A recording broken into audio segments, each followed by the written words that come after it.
Skill practice 1 asks us to solve a triangle with 2 angle measurements given and 1 side given. So recall, I like to list the 3 different angles and the 3 different sides that we need to find. And let's fill in what we have. We know that angle B is 70 degrees, angle C is 48 degrees, and side B is 15 centimeters. I can draw this triangle, but first I'm going to say that 180 degrees is going to be equal to 70 degrees plus 48 degrees plus angle A. Subtracting 70 and 48 from 180, we get that angle A is 62 degrees.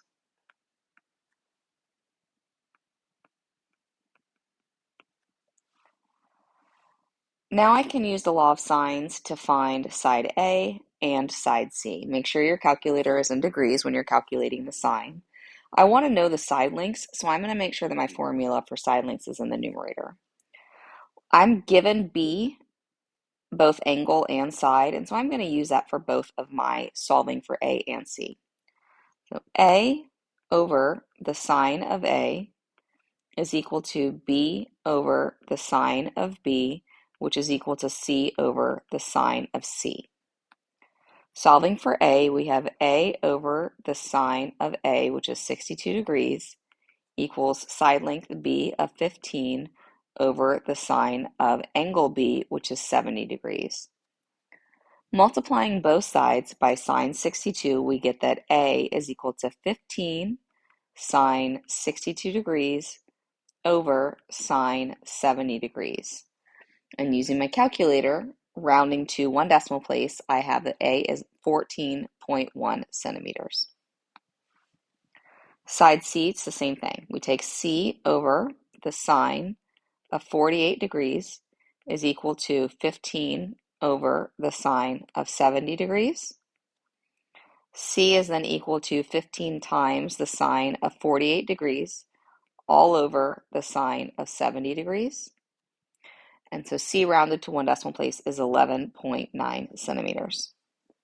We can't verify that using the Pythagorean theorem because this is not a right triangle. So we're just hoping that our calculations are correct.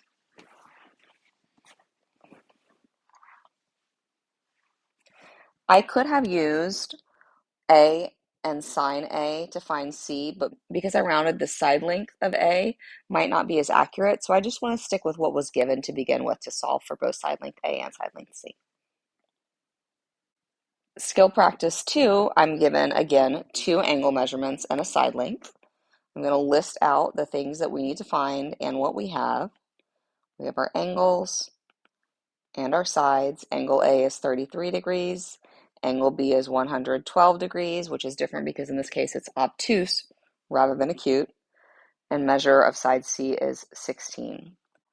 Angle A plus angle B plus angle C has to equal 180 degrees, which means 33 degrees plus 112 degrees plus C is equal to 180 degrees. Subtracting 33 degrees and 112 degrees gets that angle C is 35 degrees.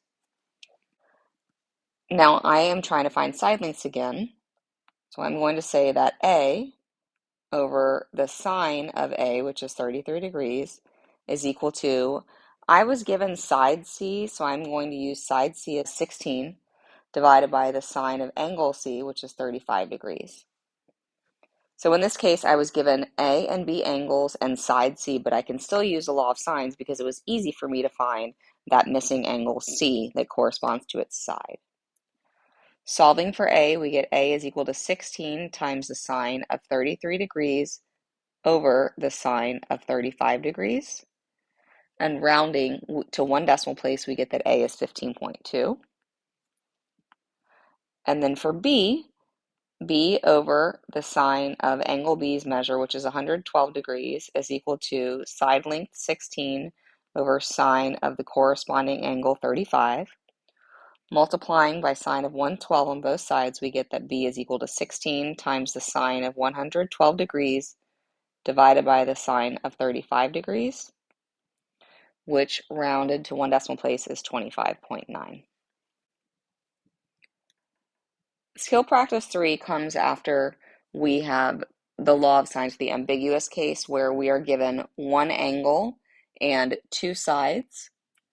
And so in this case, we have to consider the fact of when we have side-side angle, the length of two sides, and an angle known, the information may define a unique triangle, two different triangles, or no triangle at all. So we need to make sure that we're paying attention as we're running these numbers. So first we want to find angles ABC and sides ABC. We're given A is 49 degrees, side A is 32, and side B is 28. Let me give you a drawing of what we have so far. When we have angle side side, we have four different scenarios where we either have A less than H, A equal to H, A greater than B, or A between H and B. I can't find the missing angles yet, so what we want to do is we want to create a ratio with A and angle A and B and angle B to first find angle B.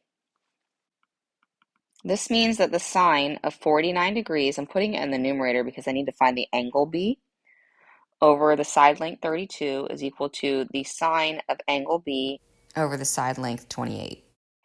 And then I multiply both sides by 28 and I get that the sine of angle B is equal to 28 times the sine of 49 degrees over 32.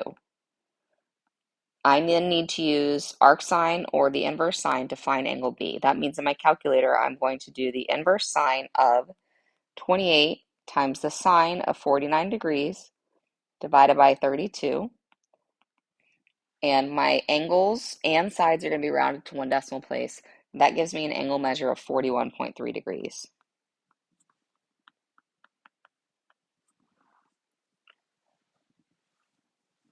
Now, I don't have side C or angle C, so in this case, I can't just write sine C over C and use that. I need to find what angle C is using the fact that all the angles sum to 180. So 180 degrees is equal to angle A plus angle B plus angle C. Angle C is equal to 89.7 degrees.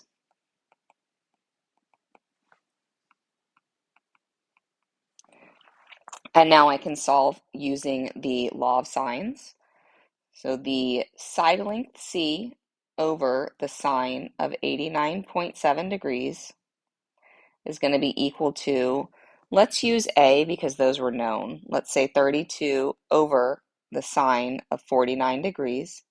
Solving for C, we'd multiply both sides by the sine of 89.7 degrees. We get C is equal to 32 times the sine of 89.7 degrees divided by the sine of 49 degrees. And so C rounded to one decimal place is 42.4. It's important to consider that your ratios are checked. Your largest angle must go with the largest side length. And so 89.7 degrees was the largest angle, and 42.4 is the largest side length. The smallest side length was 28, which corresponds to the smallest angle of 41.3.